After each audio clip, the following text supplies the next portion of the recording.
pledge.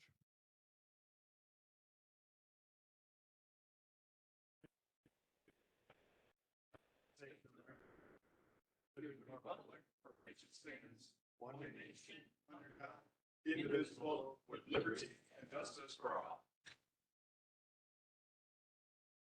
Thank you. Can we have a roll call, please? I'm sorry. Here we gotta go. Next. Okay.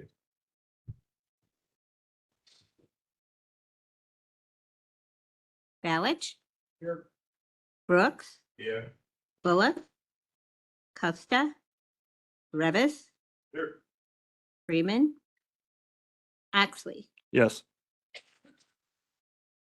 We have a quorum. thank you. Do we have a motion to approve the minutes, of the previous meeting? Second, Revis. Motion Balich, second Revis.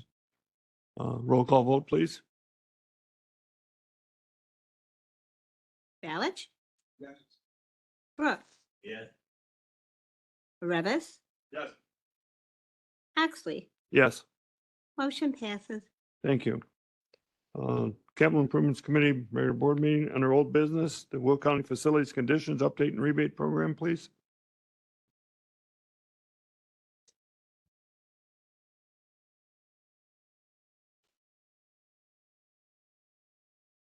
Go ahead and press the little person on your microphones, please. And there we go. Okay, So I believe we're going to have the PowerPoint from the rebate program first. yes, Okay. So this is Sam Mantha, Bloomer Garibay, has worked with the county numerous positions and now is working with the company McKinstry, who's been with us for about 1.5 years. 2 years now. Is it full two? Mhm. And I'm only going on my third, so the time goes by fast. And these are things we've done together as a team towards the long goal for the county of the facility condition assessment. And we've made some great strides with some of the low hanging fruit, some of the bigger projects through the ComEd rebate program with the help of McKinstry and other partners. And we'll explain some of that in a snapshot here. Thank you, Bill. Mr. Chairman, members of the committee, thank you for allowing me to address you today. I'd like to give you an update. We gave an update to this committee about 1 year ago, so it felt about time to give another update of the work that McKinstry has done as one of the consultants that the county currently works with. We specifically were hired to initiate facility condition assessment, so looking at all the major assets inside of the county's facilities.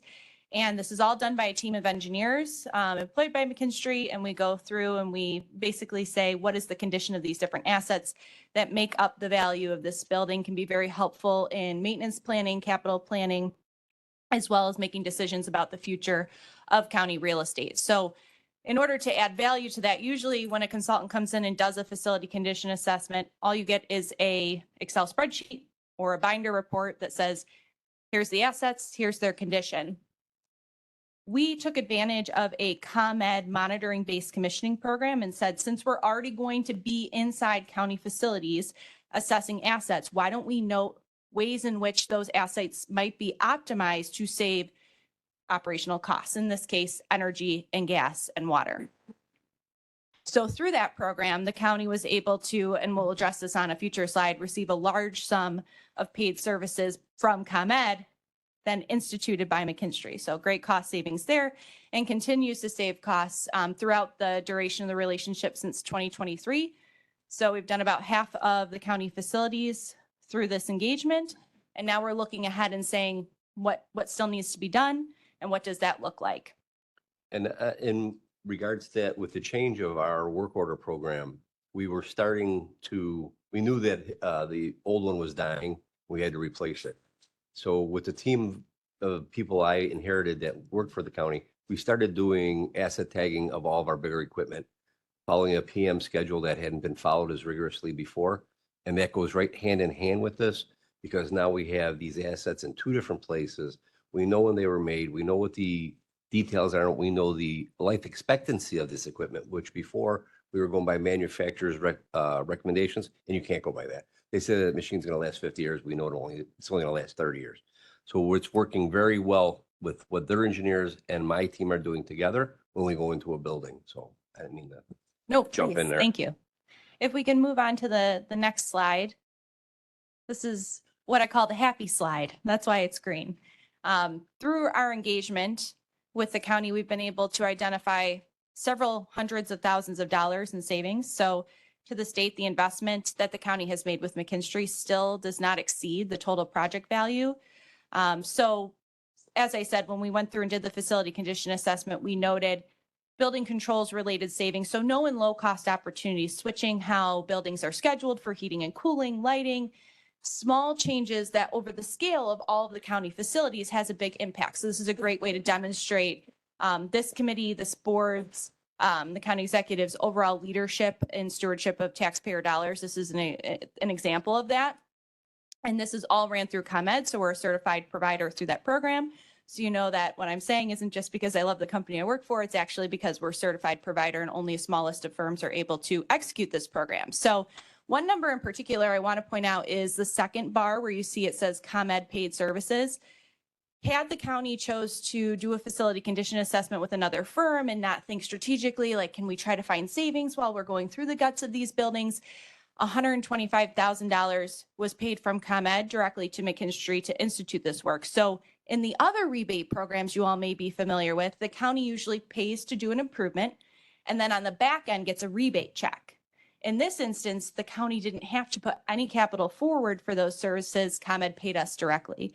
So that is $125,000 of cash value that's been realized just through going through this program. On that same note with the rebate checks, we just finished a boiler program that was grant paid for, didn't cost the county anything, through the resource and energy team. We put in 2 package unit boilers, highly efficient compared to the giant boilers that basically do domestic water and heat, which for some reason were 17 times the size they needed to be. When we figured that out, we worked with our team, partially with McKinstry, and we just got a $9,000 check from NICOR for implementing this new efficiency, as well as we probably dropped the gas usage for that facility. This is a Sunny Hill Nursing Home, probably by 30% a year. Until we get through this winter now and into the next one, we won't know the actual numbers, but we're probably doing a 30% reduction on gas consumption, plus a $9,000 check right to our account. And we continue to work closely with Dave Harkey's department to make sure if there's any additional incentives that we're made aware of as a ComEd provider, that those are being made notified, or we're notifying that team. Brianna and Dave Harkey's team are doing a fabulous job, I will say. On the next slide. So this is just to give an example of exactly what's been assessed. We're not counting chairs and desks, right? We're more so looking at critical assets, major equipment, lighting, elevators, heating and cooling equipment, et cetera. So if you go one more slide, this is the main difference. If this all sounds a little bit like a foreign language, typically you get a deliverable that looks like something on the left. Categorizes your assets, says in this building, your plumbing is in poor condition, in the next building, it's great. I know because I used to receive reports like this working in the public sector. The problem with these reports is the second they're printed, they're not as relevant because more time has passed. Maybe the team has replaced equipment, or there's plans to build a new building or retire a building. And then essentially you have to pay to have that all updated. What we do is something a little bit different and put it into a web interactive dashboard. So every day that passes, though its assets age is accounted for. So if a boiler was 10 years old today, tomorrow it's 10 years plus 1 day. What's great about that is it's going to save a lot of money. We've proven this through case studies over time with constantly paying for updates. So this data is updated on a quarterly basis to make sure it stays relevant through communication with Bill's team. And if you don't mind, I'm going to switch spots and just show you that tool live. It is web-based, so it can be pulled up at any time. The red is immediate need, or could be immediate need. This is a living document that we have. Sure. I apologize, Mr. Chairman. I'm going to switch this equipment over. I don't know if we'll have an interruption on the people watching online. So if there's a slight interruption, it will come back online once we switch back over. So we've been using this tool. We know that the boilers in the EMCO building are old. We know that the rooftop needs to be replaced. So this gives us an estimated price and it details each building we've gone through, what the need is and what the annual spend would be to make it 100% operable today. And then as it ages, that dollar amount increases and we're using national averages. Some things might be slightly cheaper here. Some things might be a little more expensive here. But we've really gained one amazing insight with this tool, and I can't say enough about it. We use it daily. Wow, very impressive. Thank you. And this will go right hand in hand with the facilities space needs that we're working towards. Yes, this will be hugely helpful information. So if you're like me and you are not an engineer, it's great. Or if you're not spending time understanding the facilities day in and day out, because you have many constituent concerns to worry about, this is a great way to be able to have data-driven discussions as a team about the state of the facilities and how that's going to impact future growth and future investment. So we haven't done all the facilities, so you're only going to see pins for the facilities that have been assessed. But I'd like to give you an example of how these facilities are ranked by overall conditions. So I'm going to pick on one building. I'm going to pick on the EMCO building, for example. We see that overall, based on the asset conditions within this facility and the required investment, it is by what engineers call a facility condition index, which is all data driven. There's no emotion behind this. It's strictly what are the condition of the critical assets based on the square footage, based on the age of the building, based on the investment required. So you'll see here that this is determined to have a poor facility condition index. So what this tool then allows us to do is drill down one more level, and it's going to be a little bit slow because there's a lot of data in here. So just bear with me. If we click on the EMCO building here, I call this a heat map. So looking at, these are all the major categories of assets. So you see things like conveying, which is elevators, roofing, heating systems, distribution systems, plumbing. And if it's red or orange, that means either it is reaching the end of its useful life, or what's great about having human engineers who walked through with the folks who manage these buildings is this data is not reflective of us looking at a textbook, an industry textbook, and saying, this boiler's 10 years old, must have 10 years left. We can gain insight and say, hey, this boiler is 10 years old, but it's really well managed. Maybe it has 20 years remaining, and that is how it is scored. Or this particular piece of equipment has certain challenges with the voltage in this building, et cetera. So details that are really personalized to your assets. This is not a one-size-fit-all categorization applied to your assets. So it's a very accurate reflection of the condition of the building. Yes, sir. 142 scored that good or bad? 142 scored that good or bad? Can you just tell me where you're seeing 142? Last slide you had next to the red roofing, There you go. total score was 142. Just, Try to catch you before you moved it. Oh, but that's too okay. quick. You're much younger than I am. I'm could- trying to see. So this was the slide I was on You before. remember William? Bill, did you see it? I'm sorry, Okay. Mr. Brooks. I want to make my wife call me that. Thank you. I'm sorry, I'm not Okay. sure exactly what, Well, if well- you see it again, please. catch Okay, me. but what's the good? It was 142. What's the good or bad score, Samantha? Right, so facility condition index, the closer we are to zero, the Mm. better. Oh, The higher, the worse. So, that answer. okay, great. So in regards to that, if we go back over to the right where we just were, this building was, I think you were An- one slide. an back. Anyhow, it was a 83, 688. That's how high the score is on the EMCO building. It's 688. So if you take a look, what's great is now I can click on roofing and I can see all the sub assets there. Okay, so we have one major roof here, right? If I click on distribution systems, I can see all the distribution systems that fall within that section. So again, you can click on it, get additional information about what is the notes on that asset, right? So you can see here, I don't know about you in hiring folks and thinking about managing replacement costs as part of the finance team. This is all data that can be referenced, which is a lot easier than using an Excel spreadsheet. It can be exported to Excel if needed. This data is all owned by the county. There's no licenses. Anyone sitting here can pull up this data. It's protected from folks who don't want to log in. But again, the data can't be manipulated from this end. It's all view only. So I just want to point out then, if we scroll down, you can see projections across the next 30 years.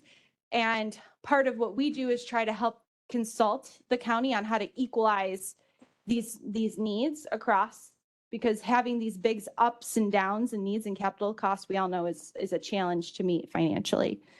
You can run different budget scenarios, and you can see down here a asset for asset list style that includes all those replacement costs, the scoring, et cetera. Sam, can we go to the slide for this particular building that shows what the spend would be to put it Sure. all green today? Sure. So we go back to the MCO whole site. All I'm doing here is changing this over. All right, I mean to put you. Nope. It's good. It's good to see. I'm not pulling any strings. For the average spend at MCO annually, just to address the deferred maintenance to keep things up to date, you'd be looking at over $500,000, and that's one building. So what you can do here is take a look at building to building. What would we have to spend annually to keep it in what's considered fair or good operating condition? How does that change decisions about the investments that are going to be made? And you can do this for all the buildings, individual buildings, and that net present value is, if you were to replace all the assets in the building today, regardless of their condition, what their current market value is, you'd be looking at over $15 million. These numbers are really helpful in discussions that you all may have in the future about either investment in the building or investment in a new facility, et cetera. So to support this, if you look to the right, industry remaining life on the roof is past remaining life, past life expectancy. The heating and cooling systems are 1.4 years out, and observed life, what Sam was referring to earlier, is with my team and the engineers looking at, we say, no, this has been maintained really well. We can get 5 or 6 more years out of it. So that's a very good indicator of what we're going to need to do in this building in a very short time without anything catastrophic happening. It also helps determine maintenance needs. If you know what's coming up for replacement, if you have certain skilled individuals on the facilities team who are electricians, who can do something in-house perhaps, or who work or a roofing specialist, right? I know this isn't exactly the case. I'm just using it as an example. You can determine what are potential costs for service agreements next year if we aren't able to take care of this internally. What do we possibly want to run to failure versus what do we want to get ahead of and be proactive on? Something like an elevator, right, is not something you run to fail, as opposed to maybe if you have a small cooling unit in a singular office, you can run that to fail instead of trying to pull that forward in the capital budget. So it allows you to prioritize, because there's going to be a limited amount of funds, as we all know, to maintain these buildings. And so it helps you make those informed decisions purely from a data standpoint. What it also tells you is if funding is not allocated to assets that are red or orange that are maybe coming due for replacement in the next year, are those potential emergency costs that this committee could be approached, or the overall board could be approached and asked to consider. So all of this gives you more foresight and helps mitigate reactivity as well as surprises, which in capital and facilities, no one tends to really like surprises. Is there any questions that I can answer, Mr. And with Chairman? support to that, they don't sell us anything. I No. mean, they're not contractors. So they're not telling me a boiler is at its life expectancy or is it's critical because they are going to help us replace it. That's not what they do. I just want to make sure that everybody understands that this is not a scare tactic that we got to spend this money because they said so. This is just a live asset and a partner with the facilities team.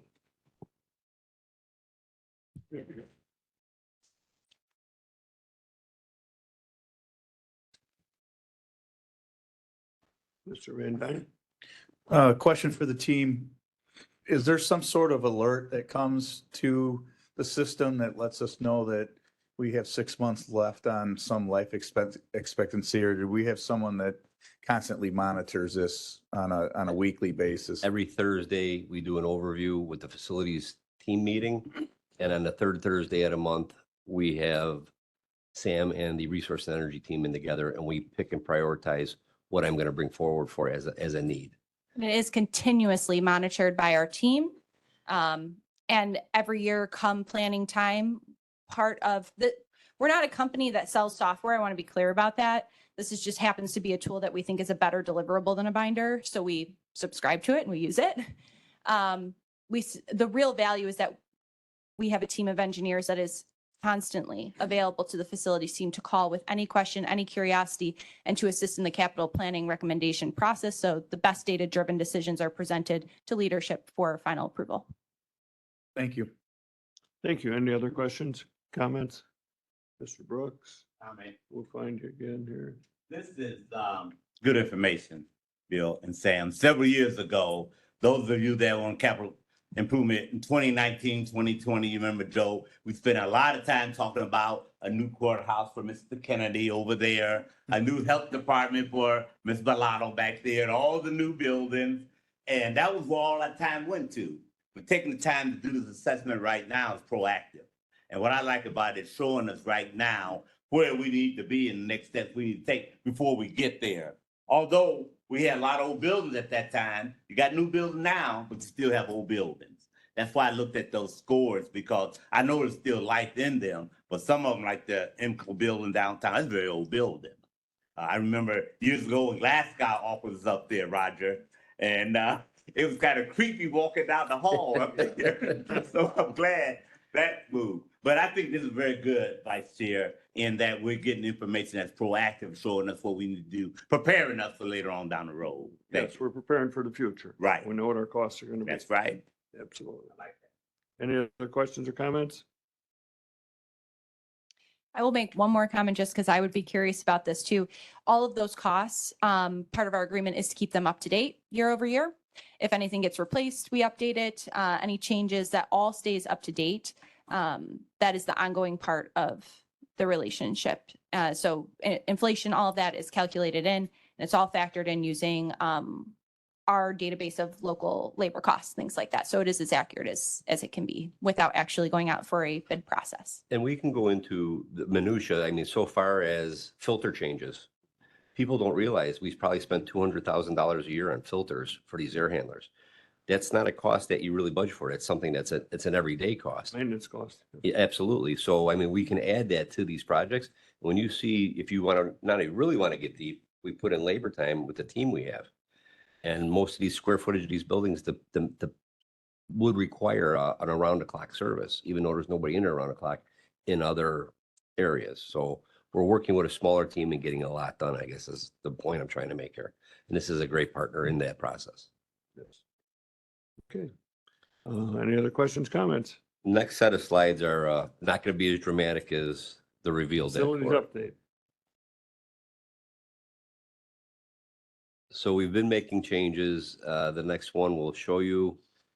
The courthouse has had 2 vendors in there since it's been open that ran an actual sandwich shop / cafe and failed miserably.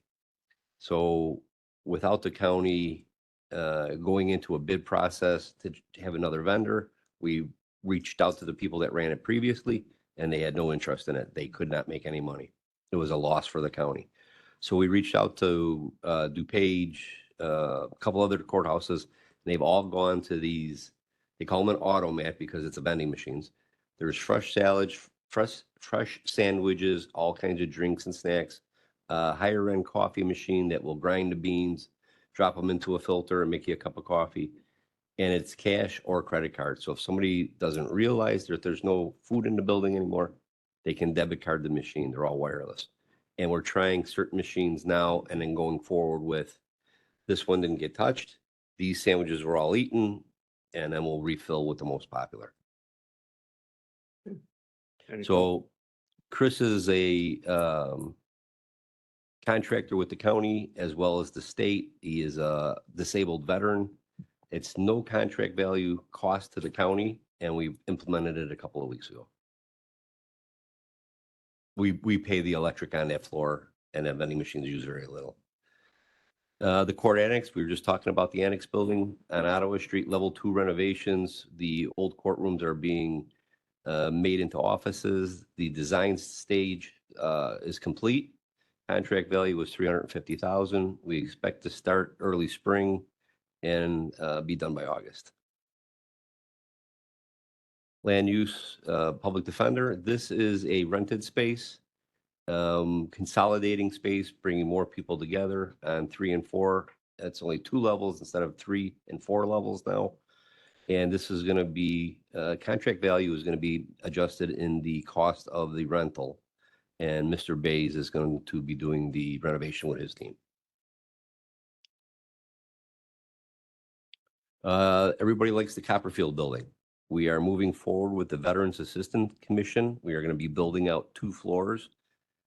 We just got into the part of the mechanicals, the building envelope. We did the windows. All the windows have been destroyed by local residents, if you will, rocks and gunshots. So we've got mostly boarded up area now. So we're going to do the roof and glazing of all the windows need to be done. We just had a bid opening on that on 220, and we expect to start in the next 2 months. So we hired a life safety individual, just hit 6 months, and we've done numerous things throughout the county. We've numbered doors for the first responders can see somebody calls and says, we've got an emergency at this building. Their phone doesn't register because they're calling from a desk phone. Maybe it's a cell phone. We're near door 1. This is a standard practice throughout the county and the state. First responders look for that red number when they go around a building. Okay, here's door 1. This is the closest to the incident.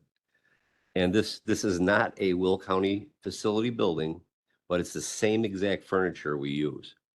And somebody had a space heater under their desk, left it on a Friday afternoon, and the building office burst into flames on Saturday morning.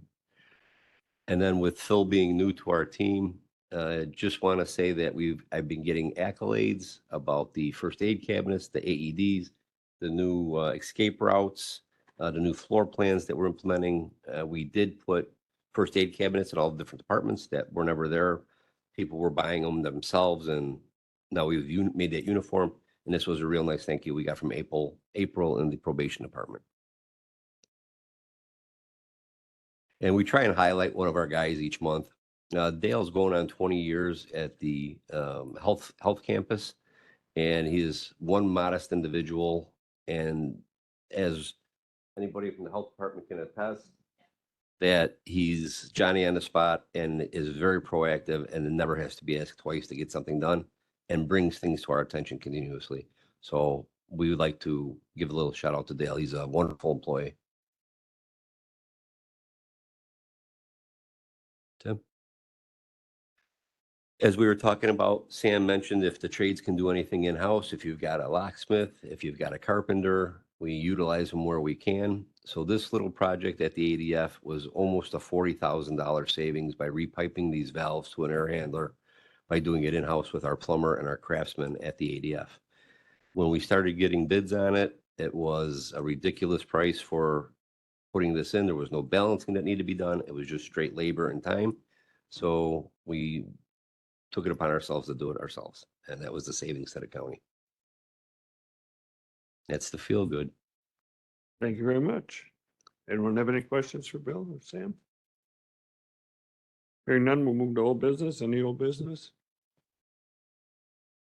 Mark? Not old business. New business? Just waiting. New business presentation for the River Valley Justice Center.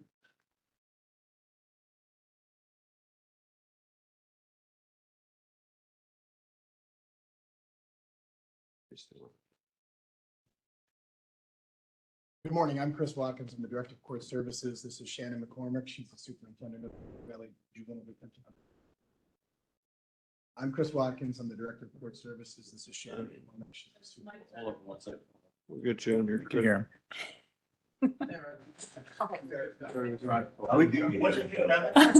We got microphone police here. Yeah. Nobody can ever get away with. You're shut off. You're done. Good morning. I have to press it again. No, you're good. Good morning, I'm Chris Watkins, I'm the Director of Court Services.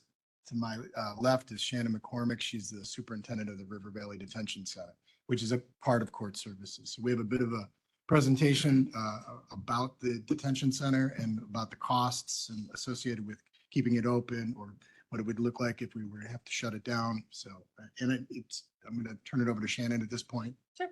Good morning.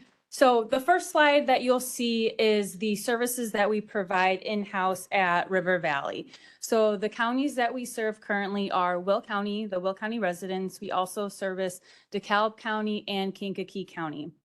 Our current functioning capacity is between 86 and 66 residents. We have currently on-site medical services, which encompass on-site nursing staff, a physician, and psychiatric services. We also have on-site psychological services that include individual, group therapy, and art therapy for all the residents that we service. That includes the Alna County, DeKalb, and Kankakee residents as well. And that also includes our in-house evaluations. So any psychological evaluations or substance abuse evaluations for Will County residents only. We do not provide those evaluations for Kankakee or DeKalb residents. If we did, that would cost those out-of-county directors a pretty penny if they wanted to use our services for those. We also have on-site educational services. We actually coordinate with Joliet Township District 204, and they provide us 3 on-site teachers for the regular school time. And then we also have summer school. We also have a credit recovery that we use Apex for. And then we are also a GED testing site for all of the residents, including DeKalb and Kankakee residents as well. So this slide that you'll see is for fiscal year 24, and these are the financial costs that we incurred. So the current costs prior to reimbursements is around $6.5 million. And then the current reimbursements that we got for fiscal year 24. So we get our salary reimbursements from the Administrative Office of Illinois Courts, and that is for our JDOs, our juvenile detention officers. That is for our salaries. We currently are reimbursed 100% of the salaries for the JDOs, and that is just shy of $4 million. And Chris likes to say that I just toss around just shy of $4 million, but that makes it easier because I'll mess up the numbers if I do it. Yeah, 3.3. So I'll mess up the numbers if I actually get into the actual numbers.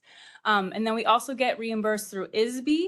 And then we also get that out-of-county revenue. So that was the total out-of-county revenue we accumulated for DeKalb and Kankakee, totaling just under $4 million for fiscal year 24. And then you'll see right underneath that, you'll see the total net cost to the county for fiscal year 24, and it is just $2.6 million. And that is what it actually costs the county to run River Valley Detention Center. Next slide, please. So this is where we go into the potential if we closed River Valley. This would be if we went outside in housing Will County residents, not to include that we would be in competition with DeKalb and Kankakee counties to housing our residents as well.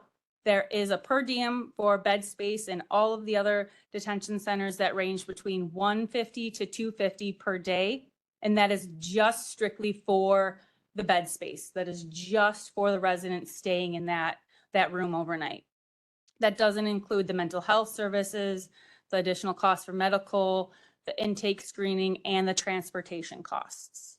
So that would just be for the kid to sleep in that room overnight. It's a little tiny. I tried to shove it all in one page for you. So our average daily population between 21 and 24 was about 20 residents, and at a daily rate of 250 would be $1.8 million. And like I said, that is not including any additional medical costs or mental health costs. So we would also have to include an admission and intake screening unit. So that would be the Will County staff that would take those detention requests from, let's say, Joliet Police Department, the Sheriff's Department, for any youth that they were looking to detain from Will County. So we decided that would total around $700,000. And then we projected the costs for our mental health evaluations to be just under $200,000. And so that cost would be $2.2 million. And that would just be for 1 year for housing about 20 residents at another facility other than River Valley. Oh. If we could slow down. Sorry. There's another cost that's very hard to predict. So I think what we looked at is how many court dates did we have for our residents in that we currently have, or that we house over fiscal year 24. And we tried to project out how many trips that would be to other places and kind of give an estimate about how far those places were, the hourly rate to do it, who would do it. And so we made a predictive number of about $360,000. That's a very hard number to come up with because we don't know where they would be. We don't know, and we would assume we would continue to use the sheriff's court services officers, but that would be yet to be determined as well. So. I'm sorry, I misread. No, you're okay. So the other options that we currently would have to detain elsewhere, unfortunately, are actually not our options because at the moment there are no other facilities that are taking outside residents. But the closest other facilities are McLean County, Champaign, and Knox. And you can see that they aren't actually that close to us. King County is the closest one to us. That is about approximately 45 minutes away. And there is possibly a potential for an intergovernmental agreement with them. But I would say that that would require us to have to pay them if we occupied that bed space or not. So if we said that we asked them if we could have 10 beds, that we would have to pay for those 10 bed spaces if we had a youth in those beds or if we didn't. Currently, there is a need for housing all throughout Illinois. I am getting calls daily for out-of-county residents to be held in our facility like we discussed. And it is like we just got a call from Wayne County. We get calls daily for out-of-county residents to be housed in our facility. And I'm currently housing, actually, we just got a Grundy County resident since our last conversation. So the potential is there for us to house other counties and possibly bring in additional revenue. I know that isn't something that we could rely on, but that is a potential for us to do. So, and then there would also be additional costs if we housed elsewhere, probably for Zoom hearings, medical costs, and medication if our youth would be housed there as well. And I believe that's it. I tried to make it as short as possible. So is there any questions? I'm sure there will be. We got to hit a couple of things. The Sure. first thing is, Hold on, Steve, I'll get you. Okay. Yeah. You're on. You're on. first thing is, you said 250, and when you had your original thing, it's 150 to 250. So all your estimates are on a high level. Yes. So, that's problematic to me. But, even if it's a little bit close, we're still better off having our own, which brings me to the other point. When I used to work at the jail, our inmate population was between 900 and 1,000 every day, sometimes over 1,000, well over. Now we're down probably to somewhere around 400 or 500 people at the very most. I don't know the number, but I know it's really low, 400 to 500. At one point, we were at 1,000. The jail at the Will County Jail is built and able to handle over 1,000 people. We're talking about 20 people. Why can't we just go to the Will County? Why don't you give us a cost of going to the Will County Jail and just taking a pod and using that for 20 people? I think it might be really cost effective, where you're not eliminating River Valley, you're just calling it a different name. You're calling it the Will County Jail. And I could speak to that.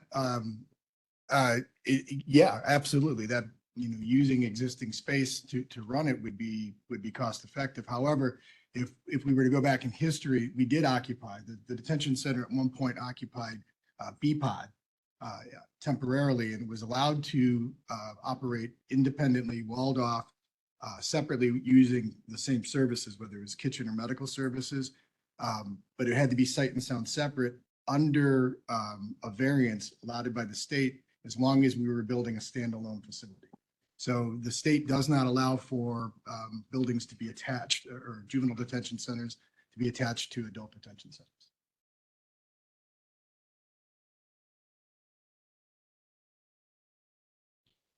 When you said that, that means that we have to look at what would it actually cost us if we had the law changed.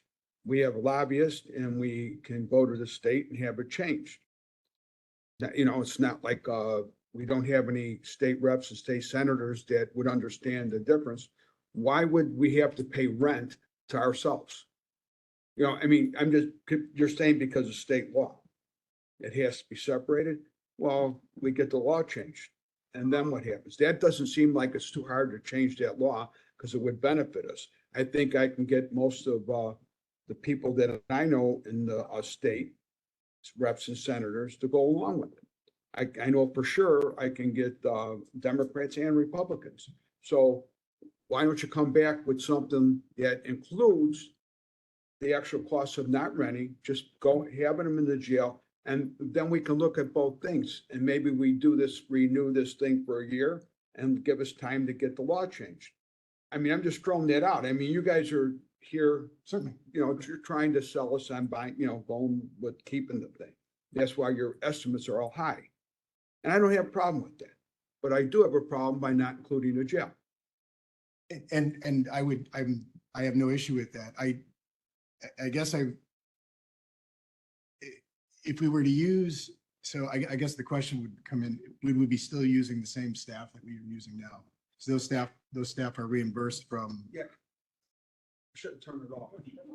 You did it. Yeah, well, you could use the same staff when I was there. And I was there for about 8.5 years. And when I was there, Sherry was, she was there way longer than me. But sometimes the inmate population goes down, sometimes it goes up. But even 50 more people wouldn't make a difference. They could cook 50 more meals with no problem. I was head cook for a while. And when we cooked it, we cooked stuff and we put it in there's ways to make it so that the stuff is kills all the germs and all this other stuff. But anyway, when we cooked it, we were cooking 3 and 4 meals ahead of time, all the time, because you couldn't take a chance of not having the food. You had to count the calories, just like you guys got to count. You got to count all the nutrients. Everything's got to be accounted. 50 people is nothing.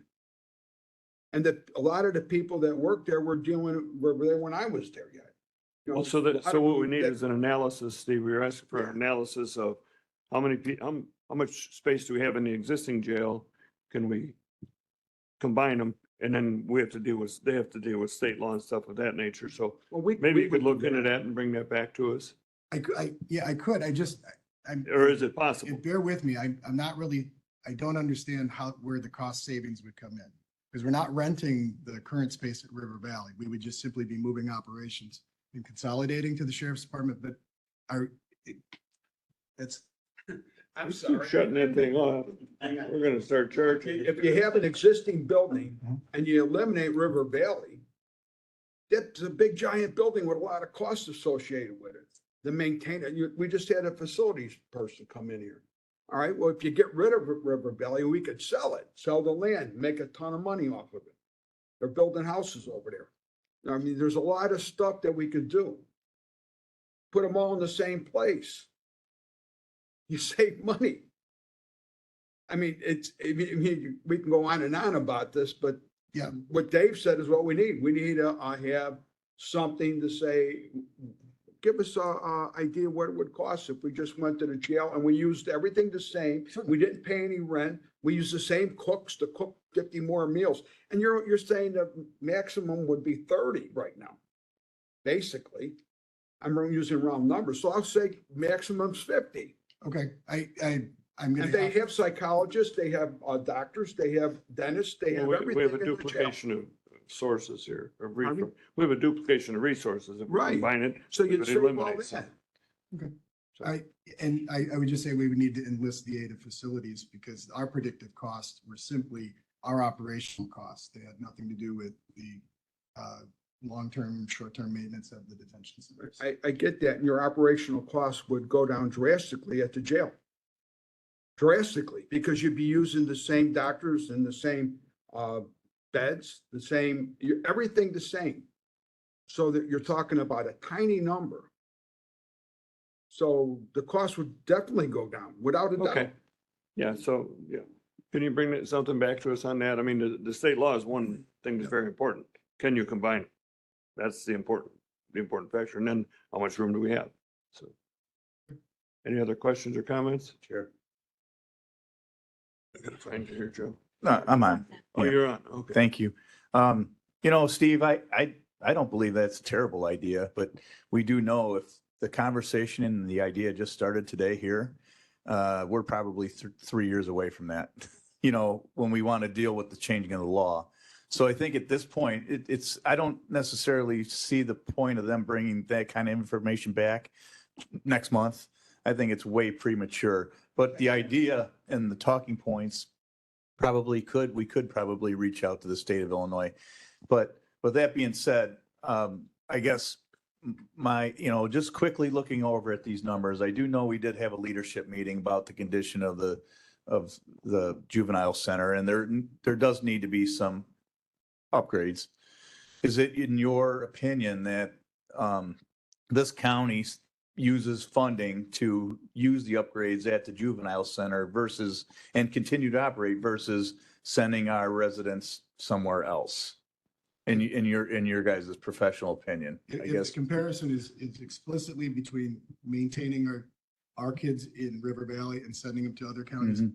absolutely. I see it as it's cost effective to maintain our kids where they are. That's the answer. That's the answer I kind of wanted to move forward. When I was saying what I was saying, I think that we would just move forward with what we have, Right. even if it costs us more money. But if we're idiots, if we don't want to go explore the idea. And I don't, like I said, to get state law changed, let's say it takes a year, probably take less, but let's say it takes a year. You still have to make all the arrangements to close that one down and move everything to the actual jail. And that takes time. So what you said, 2-3 years out, yeah, that's about it. But if we don't start somewhere and say, all right, let's find out if we can, what will it cost us? Is it worthwhile to do this? What will be the cost savings? Because there'll be a savings, a big savings. What will be the savings? And then we move forward with our legislative committee to get the law changed. And that could take a month, it could take 5 years, I don't know, but we just move forward based on information that is a viable operation. And they can't do this in 1 month. It might take 3 months for them to get all the information together. I don't know. I'm not in their Okay. position. Well, we can start looking at it and. We actually have a meeting on Monday with one of the oversight agencies that the Illinois Department of Juvenile Justice, I don't even know what his title is. He oversees the standards compliance for the Illinois Department of Juvenile Justice. And we'll present the concept to see what that would look like if we were to. What roadblocks there is, Yeah, if there is any. recognizing there, Yes. you know, There's with regard there's to more than state likely some there. You have to have that separation with the age. Right, and separation of services, and so I would certainly bring that up and see just to start that gauge. And then there are two main agencies that govern our, or have oversight, and we'll engage them, the other agency as well as in discussion. That's the funding agency, the AO, so we want to make sure we stay in good graces with them to the tune of 3.3 Okay. million. So, Thank you, Chris. Shannon? Thank you. Thank you. Any other new business? Yes, sir. Wayne County, that Indiana, you mentioned Wayne, but here, we'll come. no, sorry, Illinois. Okay, yes, because they have to. We've had from Iowa also. Yeah, so. Any other comment, Mr. Ravis? Fine to hear. Public comments. Okay, under public comment, go ahead. I just wanted to say thank you to all the various staff, Tim, Sandy, Jackie, I haven't met you yet. Well, I mean, we've met, but, worked with you closely. You guys always do a great job. And, thank you for your work. Thank you. Any other public comment? I have no announcements, no executive session. Do we have a motion to adjourn? Second. Moved by Brooks, second by Palich. All in favor, signify by saying aye. There you go. Come in.